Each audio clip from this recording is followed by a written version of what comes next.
अस्सलामु अलैकुम वरहमतुल्लाहि वबरकातुहू। अल्हम्दुलिल्लाहि रब्बिल आलमीन वस्सलातु वस्सलामु अला अशरफिल अंबियाइ वल मुरसलीन नबीना मुहम्मद व अला आलिहि व अस्हाबिहि अजमईन व बाद। नमाज सीरीज़ के तहत इससे पहले हल्के में जो आखिरी बातें आपके सामने रखी गई हैं वो ये थी कि नमाज बाजमात में शामिल ना होने के आज़ार क्या हैं, वो कौन कौन से उज़्र हैं जिसकी वजह से एक शख्स को नमाज बाजमात में हाज़िर ना होने की इजाज़त है, रुख़सत है। इस सिलसिले में कुछ बातें आप हज़रात के सामने रखी जा चुकी हैं। चंद एक बातें और भी इस हवाले से रह गई हैं, उनका तज़किरा इस हल्के में आपके सामने किया जाता है। नमाज बाजमात में शामिल होने की रुख़सत के लिए एक उज़्र ये भी है कि इंसान को पेशाब या पाखाने की शदीद ज़रूरत हो, शदीद हाजत हो। आदमी को पाखाने की हाजत है, पेशाब की हाजत है। अब अगर इसी हालत में, जबकि वो इस हाजत की वजह से गिनाबार है, अगर वो नमाज में शामिल हो जाएगा, जमात में हाज़िर हो जाएगा, तो ज़ाहिर है कि वो अच्छी तरह से नमाज नहीं पढ़ सकेगा, मशगूल होगा, उसकी तबीयत मशगूल होगी और वो पेशाब पाखाने की हाजत की वजह से उलझन में होगा। ज़ाहिर है कि नमाज जिस तरह से अदा होनी चाहिए नहीं हो सकेगी। इसलिए ये मसलहत अल्लाह तबारक व तआला की दीन की है, इबादत की मसलहत है।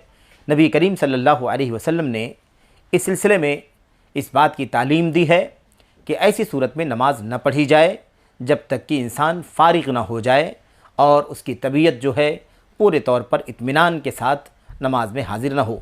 उस वक्त तक उसे नमाज में शामिल नहीं होना चाहिए। इस सिलसिले में हज़रत उम्मुल मोमिनीन आयशा सिद्दीक़ा रज़ी अल्लाह ताला अन्हा से मरवी है, वो बयान करती हैं कि मैंने नबी करीम सल्लल्लाहु अलैहि वसल्लम को फरमाते हुए सुना है, आपने फरमाया ला सलात बिहज़रति ताआमिन वला वहुवा युदाफ़िउहुल अख़बथान।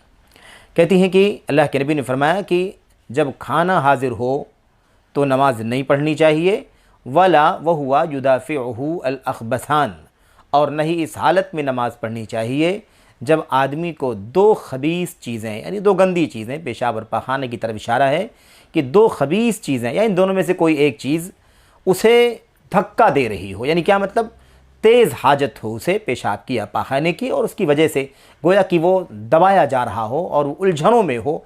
और आप जानते हैं कि इंसानी ज़रूरत किस तरह से होती है, ऐसी हालत में नमाज इंसान किस तरह से अदा कर सकेगा। इसलिए अल्लाह के नबी अलैहिस्सलाम ने इस सिलसिले में रुख़सत दी, बल्कि आपने फरमाया ला सलात, नमाज नहीं पढ़ना है, क्या नमाज नहीं होगी, यानी कमा हक़्क़हू नमाज नहीं होगी जिस तरह से मतलूब है। तो इसमें वाज़ेह तौर पर अख़बथान का तज़किरा है और इससे मुराद पेशाब और पाखाना है। हज़रत अबू दरदा रज़ी अल्लाह ताला अन्हु का एक कौल है, उनका अपना, वो बयान करते हैं मिन फ़िक़्हिल मर्इ इक़बालुहु अला हाजतिही हत्ता युक़बिल अला सलातिही व क़ल्बुहु फ़ारिग़। बयान करते हैं अबू दरदा रज़ी अल्लाह ताला अन्हु मशहूर सहाबी हैं, बयान करते हैं आदमी की समझदारी ये है कि आदमी की समझ का मामला ये है कि अगर आदमी समझदारी का सबूत दे तो उसे अपनी ज़रूरत को मुकम्मल कर लेना चाहिए और ज़रूरत को मुकम्मल करने के बाद पूरी तवज्जो से नमाज में शामिल होना चाहिए, ताकि उसका दिल अच्छी तरह से मुतमईन होकर के खुशू के साथ नमाज में लगे। तो साफ़ तौर पर कहते हैं, इससे भी समझ में आता है, बाज़ लोगों को ऐसा मसला होता है, पेश आता है, आपने भी शायद देखा हो कि बाज़ लोग नमाज में शामिल रहते हैं, नमाज में मौजूद होते हैं और सलाम फेरते ही इमाम के तेज़ी के साथ भागते हुए, दौड़ते हुए वो इस्तिंजा खाने की तरफ जाते हैं या बैतुल खला की तरफ जाते हैं। उन्हें गोया कि सख्त पेशाब या पखाने की हाजत होती है।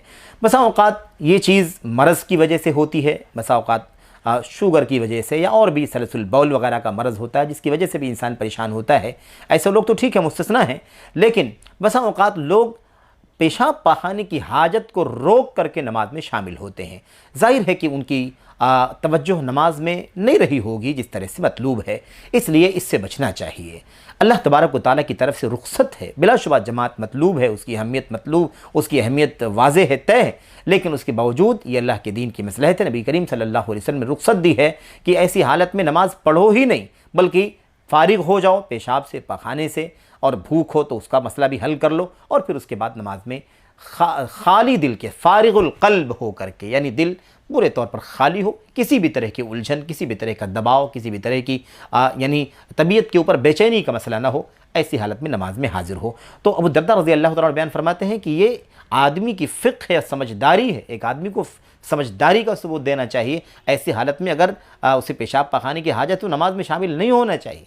अगर शामिल होता है, ये सोचता है कि फिर नमाज बाजमात छूट जाएगी या फिर बाद में कौन पढ़ेगा, जमात कायम है इसमें शामिल हो जाते हैं जैसे तैसे, कहते हैं ये नादानी की दलील है, ये फ़िक़्ह से दूर है ये तरीक़ा, ये गैर मुनासिब तरीक़ा है। होना ये चाहिए कि पहले अपनी ज़रूरत की तरफ तवज्जो दे और ज़रूरत से फ़ारिग होने के बाद जब उसका दिल पूरे तौर पर चैन के साथ हो, मुतमईन हो, तो उसे नमाज में शामिल होना चाहिए। तो ये है उन असबाब में से, उन आज़ार में से एक उज़्र जिसकी वजह से नमाज बाजमात से रुख़्सत अल्लाह तबारक व तआला की तरफ से हमें मिली हुई है। एक आखिरी बात यह है इस सिलसिले में कि किसी शख्स का कोई करीबी हो, रिश्तेदार हो, और वो मौत व हयात की कशमकश में हो, अंदेशा हो कि शायद वो मौत से दो चार हो जाएगा, वफ़ात हो जाएगी, और वो उसमें उस वक्त हाजिर नहीं रह सकेगा, तो ऐसी सूरत में भी अल्लाह तबारक व तआला की तरफ से इस बात की रुख़्सत है कि नमाज बाजमात को छोड़ दे और वो अपने करीब या अपने अज़ीज़ के पास चला जाए और उसकी मौत के मौके पर हाजिर रहे, या मिसाल के तौर पर वो सख्त मरज़ और बीमारी से दो चार उस वक्त वहाँ मौजूद रहे, इस बात की रुख़्सत है। ऐसी सूरत में भी हमें नमाज बाजमात छोड़ने की इजाज़त है। तो ये उन उज़्रों में से एक उज़्र है, उन आज़ार में से एक उज़्र है जिसकी वजह से नमाज बाजमात को छोड़ा जा सकता है। इस सिलसिले में हज़रत अब्दुल्लाह बिन उमर रज़ी अल्लाह तआला अन्हुमा की रिवायत है, वो कहते हैं कि उनसे बयान किया गया कि हज़रत अबू सईद, हज़रत सईद इब्न ज़ैद इब्न आमर इब्न नुफ़ैल, और आप जानते हैं मशहूर साहबी रसूल हैं बदरी, ये सईद बिन ज़ैद रज़ी अल्लाह तआला अन्हु का मसला ये था कि एक दिन ये बहुत सख्त बीमार हो गए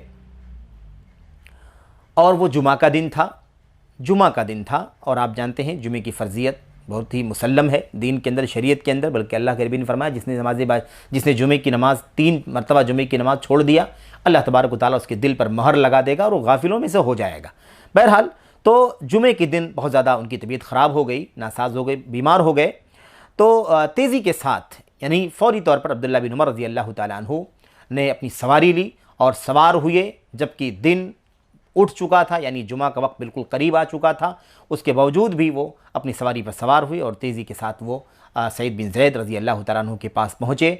जुमे की नमाज़ का वक्त करीब हो चुका था, उन्होंने जुमे की नमाज़ छोड़ दिया और उनकी इयादत के लिए पहुँच गए। और इस तरीके से ये दलील है वाज़ेह तौर पर कि ये भी एक उज़्र है।